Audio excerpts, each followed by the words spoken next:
Hi hello every one. இந்த வீடியோவில் நம்ம எனர்ஜி கன்சர்வேஷன் அண்ட் ஆடிட் இந்த சப்ஜெக்டில் யூனிட் 4 பார்த்தோம்னா energy audit and instruments. So இதில் ஒரு முக்கியமான 14 mark question exam point of வியூவில் பார்த்தோம்னா இந்த instrument used in energy system. So maximum நம்ம யூஸ் பண்ணுற இன்ஸ்ட்ருமெண்ட் எலக்ட்ரிக் சிஸ்டத்தில் யூஸ் பண்ணுற இந்த இன்ஸ்ட்ருமெண்ட்டை பற்றி கேட்குறாங்க. ஸோ ஒரு 11 இன்ஸ்ட்ருமெண்ட்டை பற்றி நம்ம சொல்லியிருக்கோம். ஸோ உங்களுக்கு ஈஸியாக புரியறதுக்காக ஒவ்வொரு இன்ஸ்ட்ருமெண்ட்டுமே பார்த்தோம்னா அதோட ஃபோட்டோ ரியல் டைம் ஃபோட்டோ வந்து நம்ம கூகுளில் சர்ச் பண்ணி எடுத்து அதை வச்சு அட்டாச் பண்ணி போட்டிருக்கோம். ஸோ கண்டிப்பாக உங்களுக்கு யூஸ்ஃபுல்லாகவும் இருக்கும். இது நீங்கள் ஒரு ஜென்ரல் அவேர்னஸ்க்காக தெரிஞ்சிக்க வேண்டியதாக இருக்கும். ஸோ பேசிக் எலக்ட்ரிக்கல் ஸ்டூடெண்ட்ஸ்ன்றதால இந்த மீட்டரை பற்றியெல்லாம் உங்களுக்கு தெரிஞ்சிருக்க வேண்டும். அதே போல் எக்ஸாம் பாயிண்ட் ஆஃப் வியூ பார்த்தோம்னா இது ஒரு ரொம்ப முக்கியமான கொஸ்டின், ஈஸியான கொஸ்டின் கூட, ஈஸியாக மார்க் எடுத்துகிட்டு போயிடலாம். ஸோ உங்களுக்கு வந்து அந்த சப்டைட்டில் அந்த மீட்டரோட பேர் மட்டும் தெரிஞ்சால் போதும், அதில் அதை வச்சு என்ன மெஷர் பண்ணுறாங்க அது தெரிஞ்சால் போதும். ஸோ ஃபஸ்ட்டு பார்த்தோம்னா நம்ம வந்து அம்மீட்டர் யூஸ் பண்ணுறாங்க. ஸோ அந்த அம்மீட்டரில் ஏசி அம்மீட்டர், டிசி அம்மீட்டர்னு சொல்லிட்டு 2 டைப் அம்மீட்டரும் இருக்குது. ஸோ ஏசி அம்மீட்டர்னால் வந்து இந்த ஏக்கு கீழே வந்து கோடு போட்டிருக்க மாட்டாங்க. இதுவே வந்து டிசி அம்மீட்டர் வந்து ஏக்கு கீழே கோடு போட்டிருப்பாங்க.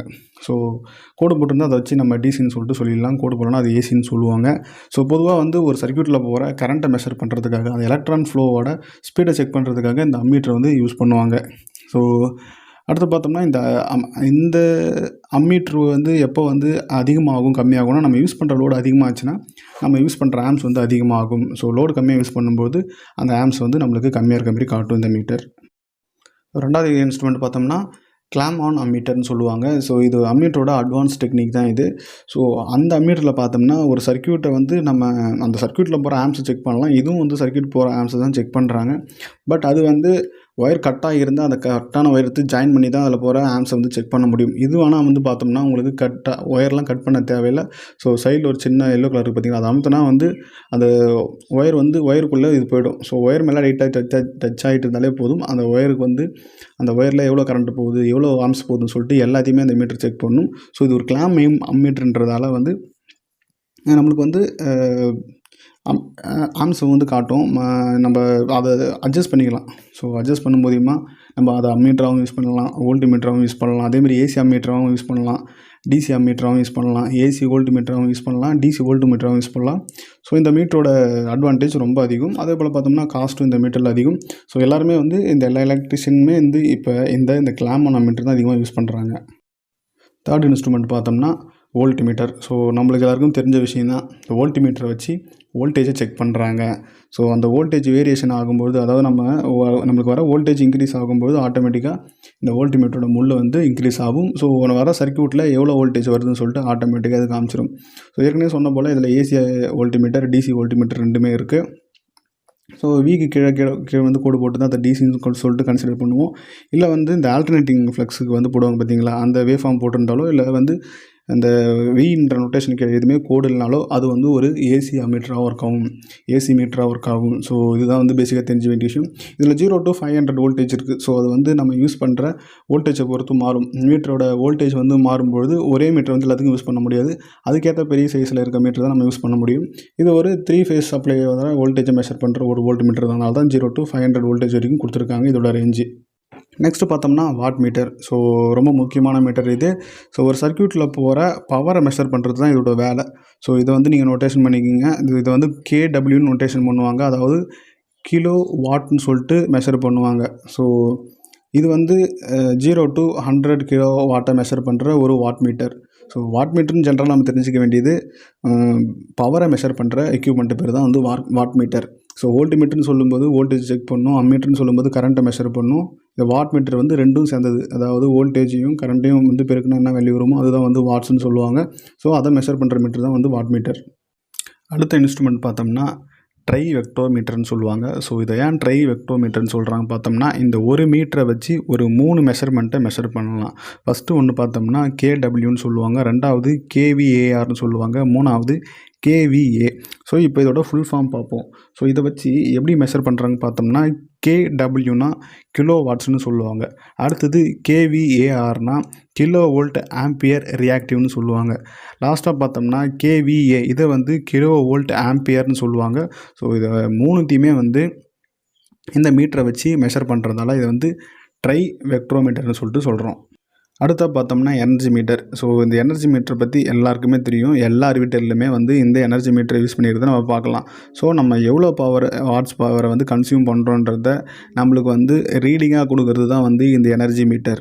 ஸோ இந்த எனர்ஜி மீட்டருக்கு வேறு எதுவும் எக்ஸ்ப்ளனேஷன் தேவைப்படாதுன்னு நினைக்கிறேன். ஸோ ஃபஸ்ட்டுலாம் பார்த்தோம்னா அனலாக் மீட்டர் யூஸ் பண்ணிட்டு இருந்தாங்க. இப்போ ஃபுல் அண்ட் ஃபுல் பார்த்தோம்னா டிஜிட்டல் மீட்டர் வந்துடுச்சு. ஸோ இந்த டிஜிட்டல் எனர்ஜி மீட்டர்லேயே பார்த்தோம்னா வோல்டேஜும் காட்டுது, ஆம்ஸும் காட்டுது, பவர் ஃபேக்டரும் காட்டுது, இன்னும் ஒரு சில பேராமீட்டர்ஸும் இது வந்து காட்டுது லேட்டஸ்ட்டாக வரதெல்லாம்.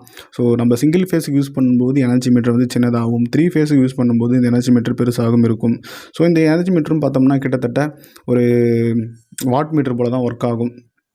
ஸோ அதுக்குலாம் டீப்பாக போவேன்னா, ஸோ எனர்ஜி மீட்டரை வச்சு நம்ம வந்து எலக்ட்ரிக் எனர்ஜி எவ்வளோ கன்சியூம் பண்ணுறோன்னு சொல்லிட்டு, எவ்வளோ வாட்ஸை வந்து நம்ம கன்சியூம் பண்ணியிருக்கோம் அப்படின்றத வந்து மெஷர் பண்ணுறதுக்காக தான் இந்த எனர்ஜி மீட்டரை யூஸ் பண்ணுறோம். நெக்ஸ்ட்டு இந்த பவர் ஃபேக்டர் மீட்ரு. ஸோ இந்த பவர் ஃபேக்டர் மீட்டரை வச்சு நம்ம யூஸ் பண்ணுற அந்த எலக்ட்ரிக்கல் எக்யூப்மெண்ட், இது மோட்டராக இருக்கலாம், டிரான்ஸ்ஃபார்மர் இருக்கலாம், அது எவ்வளோ பவர் ஃபேக்டரை வந்து கன்சியூம் பண்ணுதுன்னு சொல்லிட்டு செக் பண்ணலாம். அடுத்து இது ஏன் செக் பண்ணணும்னு சொல்லிட்டு பார்த்தோம்னா, நம்ம இந்த பவர் ஃபேக்டரை வந்து எப்பயுமே 1ல் மெயின்டைன் பண்ணணும். அதாவது 1க்கு கீழே வந்து லீடிங் பவர் ஃபேக்டராகவும், 1க்கு மேலே லீடிங் பவர் ஃபேக்டராகவும், 1க்கு கீழே லேகிங் பவர் ஃபேக்டராகவும் நம்ம எப்பயுமே யூஸ் பண்ணக்கூடாது. ஸோ இது வந்து லீடிங், லேகிங், யூனிட்டின்னு சொல்லிட்டு இப்படி மெயின்டைன் பண்ணுவாங்க 3 பேராமீட்டரை வச்சு. ஸோ எப்பயுமே நம்ம பவர் ஃபேக்டர் 1ல் இருக்க மாதிரி மெயின்டைன் பண்ணணும். ஸோ அந்த பவர் ஃபேக்டரை மெஷர் பண்ணுறதுக்கு தான் இந்த பவர் ஃபேக்டர் மீட்டர் வந்து யூஸ் பண்ணுறோம். அடுத்தது பார்த்தோம்னா மல்டிமீட்டர். ஸோ இது வந்து எல்லாருக்குமே தெரியும். இது வந்து எப்படி ஆப்ரேட் பண்ணுறதுன்னு எல்லாருக்குமே தெரியும். ஸோ இதை வச்சு வோல்டேஜ் மெஷர் பண்ணலாம், கரண்ட்டை மெஷர் பண்ணலாம், வாட்ஸை மெஷர் பண்ணலாம். தென் அதுக்கப்புறம் வந்து நம்ம யூஸ் பண்ணுற டிரான்சிஸ்டர் வந்து என்ன டைப் டிரான்சிஸ்டர்னு சொல்லிட்டு இது போல் மல்டி பர்பஸ்க்காக யூஸ் பண்ணுறது தான் இந்த மல்டிமீட்டர். ஸோ இதை பற்றி வந்து எதுவும் எக்ஸ்ப்ளனேஷன் தர வேண்டிய அவசியம் இல்லைன்னு நினைக்கிறேன். நெக்ஸ்ட்டு பார்த்தோம்னா ஃப்ரீக்வன்சி மீட்டர். ஸோ இந்த ஃப்ரீக்வன்சி மீட்டர்ன்றது பொதுவாக இந்த பவரை ஜென்ரேட்டிங் பண்ணுற அந்த ஜென்ரேட்டிங் ஸ்டேஷன்லாம் யூஸ் பண்ணுவாங்க. மற்ற எந்த இடத்துலையுமே அதிகமாக அந்த ஃப்ரீக்வன்சி வந்து யூஸ் பண்ண மாட்டாங்க. ஃப்ரீக்வன்சி மீட்டரையும் அதிகமாக யூஸ் பண்ண மாட்டாங்க. ஸோ நம்ம உற்பத்தி பண்ணுற பவர் பார்த்தோம்னா எப்பயுமே கான்ஸ்டண்ட்டாக 50 ஹெர்ட்ஸில் இருக்கணும். ஸோ 50 ஹெர்ட்ஸில் இருந்தால் தான் நம்மளுக்கு எஃபிஷியன்சி நல்லா கிடைக்கும். ஸோ நம்மளுக்கு வர வோல்டேஜும் குறையாது, இல்லை அதிகமாகாது. ஸோ அந்த ஃப்ரீக்வன்சியை எப்பயுமே கான்ஸ்டண்ட்டாக வந்து பார்க்குறதுக்காக இந்த ஃப்ரீக்வன்சி மீட்டர் யூஸ் ஆகுது. ஸோ இந்த ஃப்ரீக்வன்சின்ற ரேஞ்ச் வந்து வேரி ஆகலாம். ஸோ ஃபாரின் கண்ட்ரிலாம் பார்த்தோம்னா ஃப்ரீக்வன்சி வந்து வேறு மாதிரி யூஸ் பண்ணுவாங்க. ஸோ ஃப்ரீக்வன்சி அதிகமாகவும் வோல்டேஜ் கம்மியாகவும் யூஸ் பண்ணுவாங்க. ஆனால் நம்ம இந்தியாவில் பார்த்தோம்னா கான்ஸ்டண்ட்டாக யூஸ் பண்ணுறது 50 ஹெர்ட்ஸ் தான் யூஸ் பண்ணுறாங்க. இந்த ஃப்ரீக்வன்சின்ற டேர்ம் வந்து டிசி சப்ளையில் வராது, ஏசி சப்ளையில் மட்டும்தான் வரும். ஸோ எப்பயுமே கான்ஸ்டண்ட்டாக வந்து இந்த 50 ஹெர்ட்ஸில் தான் மெயின்டைன் பண்ணணும். அதுக்கு கீழே போனாலோ அதுக்கு மேலே போனாலோ நம்மளுக்கு வந்து எஃபிஷியன்சி குறையும். ஸோ வந்து ஃப்ரீக்வன்சியை மானிட்டர் பண்ணுறதுக்காக இந்த ஃப்ரீக்வன்சி மீட்டரை யூஸ் பண்ணுறோம். அடுத்த இன்ஸ்ட்ருமெண்ட் பார்த்தோம்னா online power factor analyser. So ஏற்கனவே சொல்லியிருந்தேன் இந்த பவர் ஃபேக்டர் மீட்டரை பற்றி.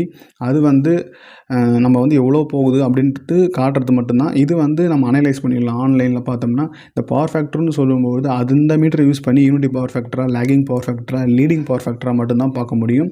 ஸோ இந்த மீட்டரை வச்சு அந்த பவர் ஃபேக்டருக்குள்ளேயும் வந்து 2 முக்கியமான ரேஷியோ இருக்குது. ஸோ ஒன்று ரியல் பவர், இன்னொரு வந்து ரியாக்டிவ் பவர்னு சொல்லுவாங்க. இது ரெண்டும் சேர்ந்தது தான் வந்து அப்பேரண்ட் பவர்னு சொல்லுவாங்க. ஸோ ரியல் பவர் வந்து யூஸ்ஃபுல் எனர்ஜியும், ரியாக்டிவ் பவர் வந்து யூஸ்லெஸ் எனர்ஜின்னு சொல்லுவாங்க. ஸோ இந்த 2 பவரும் சேர்ந்தால் தான் வந்து நம்ம எலக்ட்ரிக் பவரை வந்து ஒரு இடத்துலேருந்து இன்னொரு இடத்துக்கு டிரான்ஸ்மிஷன் பண்ண முடியும். ஸோ நீங்கள் தெரிஞ்சிக்க வேண்டிய விஷயம் பார்த்தோம்னா இந்த ஆன்லைன் பவர் அனலைசரை வச்சு அந்த ஒரு சர்க்யூட்டில் போகிற ரியல் பவர் எவ்வளோ, ரியாக்டிவ் பவர் எவ்வளோன்னு சொல்லிட்டு அதை மெஷர் பண்ணலாம். ஸோ ரியல் பவர் வந்து மெஷர் பண்ணும்போது கேடபிள்யூன்னு மெஷர் பண்ணுவாங்க, கிலோ வாட்ஸில் மெஷர் பண்ணுவாங்க. இதுவே வந்து அப்பேரண்ட் பவரை வந்து யூஸ் பண்ணும்போது வந்து மெஷர் பண்ணுறதுக்கு கேவிஏன்னு சொல்லுவாங்க. அடுத்தது ஸ்னைரி மீட்டர்னு சொல்லுவாங்க. ஸோ இந்த ஸ்னைரி மீட்டரை வச்சு என்ன பண்ணுவாங்கன்னு பார்த்தோம்னா, ஸோ இதை வச்சு மல்டி பர்பஸ் பண்ணிக்கலாம். ஸோ ஒரு சர்க்யூட்டில் போகிற வோல்டேஜையும், அதோட பவர் ஃபேக்டர், அதோட ஃப்ரீக்வன்சி, கிலோவாட் ஹவர்ஸ், அப்புறம் பார்த்தோம்னா கிலோ வோல்ட்டு, ஆம்ஸ் ஹவர்ஸ், இது எல்லாத்தையுமே வந்து ரெக்கார்ட் பண்ணுறாங்க. இது வரைக்கும் யூஸ் பண்ண மீட்டரை வச்சு மானிட்டைசேஷன் மட்டும்தான் பண்ணுவாங்க. மானிட்டைஸ் பண்ணுவாங்க, பார்ப்பாங்க எவ்வளோ போகுதுன்னு. ஆனால் இந்த மீட்டரை வச்சு நம்ம என்ன பண்ணலான்னு சொல்லிட்டு பார்த்தோம்னா, ஒரு குறிப்பிட்ட டைமில், எக்ஸாம்பிளுக்கு 1 மணியில் கரெக்டாக 1 மணினா அந்த 1 மணி அப்போ எவ்வளோ வோல்டேஜ் வந்து யூஸ் பண்ணியிருக்கோம், எவ்வளோ கரண்ட் யூஸ் பண்ணியிருக்கோம், எவ்வளோ பவர் ஃபேக்டர் இருக்குன்னு சொல்லிட்டு அதையும் ஸ்டோர் பண்ண முடியும். அதே போல் 2 மணிக்கு என்ன வோல்டேஜ் யூஸ் பண்ணியிருக்கோம், என்ன கரண்ட் யூஸ் பண்ணியிருக்கோம் சொல்லிட்டு எல்லாத்தையும் ஸ்டோரேஜ் பண்ணுறது தான் இந்த மீட்டர். ஸோ இது ஒரு லேட்டஸ்ட் டெக்னாலஜியாக வந்த மீட்டர். லாஸ்ட்டாக பார்த்தோம்னா பிஹெச் மீட்டர்னு சொல்லுவோம். ஸோ இந்த பிஹெச் மீட்டர்னு சொல்கிறது வந்து நம்ம யூஸ் பண்ணுற தண்ணி இல்லை மற்ற லிக்விட்ஸோட பிஹெச் லெவலை வந்து மெஷர் பண்ணுறதுக்காக தான் யூஸ் பண்ணுவாங்க. ஸோ இந்த பிஹெச் லெவல்னு சொல்லும்பொழுது ஸோ அதில் வந்து எவ்வளோ அதோட பிஹெச் மதிப்புன்றது அரிப்பு, ஸோ அந்த அரிக்கிற தன்மை ப்ளஸ் பொல்யூஷன், இது போன்றதை வந்து அந்த தண்ணியிலையோ நம்ம யூஸ் பண்ணுற லிக்விட்லேயோ அந்த பொல்யூஷன் எவ்வளோ கலந்துருக்கு, இல்லை வந்து அந்த அரிக்கிற தன்மை கெட்ட தன்மை வந்து எவ்வளோ இருக்குன்னு சொல்லிட்டு அதை மெஷர் பண்ணுறதுக்காக தான் இந்த pH மீட்டரை வந்து யூஸ் பண்ணுவாங்க. ஸோ இந்த வீடியோவில் மொத்தமாக வந்து ஒரு 12 இன்ஸ்ட்ருமெண்ட்டை பற்றி பார்த்துருக்கோம். இந்த 12 இன்ஸ்ட்ருமெண்ட்டு எப்படி ஒர்க் ஆகுதுன்னு சொல்லிட்டு உங்களுக்கு நான் எக்ஸ்பிளைன் பண்ணியிருக்கேன். இதில் வந்து நீங்கள் எக்ஸாம் பாயிண்ட் ஆஃப் வியூவில் பார்க்க வேண்டிய விஷயம் என்னென்னா 12 இன்ஸ்ட்ருமெண்ட்டோட நேம் தெரிஞ்சாலே போதும். அதில் வச்சு என்ன மெஷர் பண்ணுறாங்கன்னு சொல்லிட்டு நீங்கள் ஒரு முறை பார்த்தாலே போதும், உங்களுக்கு இந்த வீடியோ புரிஞ்சிடும். ஸோ இந்த வீடியோ உங்களுக்கு பிடிச்சிருந்தா வீடியோக்கு லைக் கொடுங்க. இது போல் வீடியோஸ் உங்களுக்கு தொடர்ந்து வேணும்னா நம்ம சேனலை சப்ஸ்கிரைப் பண்ணி நம்ம போட்ட வீடியோஸை தொடர்ந்து பார்த்து உங்கள் சப்போர்ட்டை கொடுங்க. மீண்டும் ஒரு நல்ல வீடியோவை சந்திப்போம். நன்றி, வணக்கம்.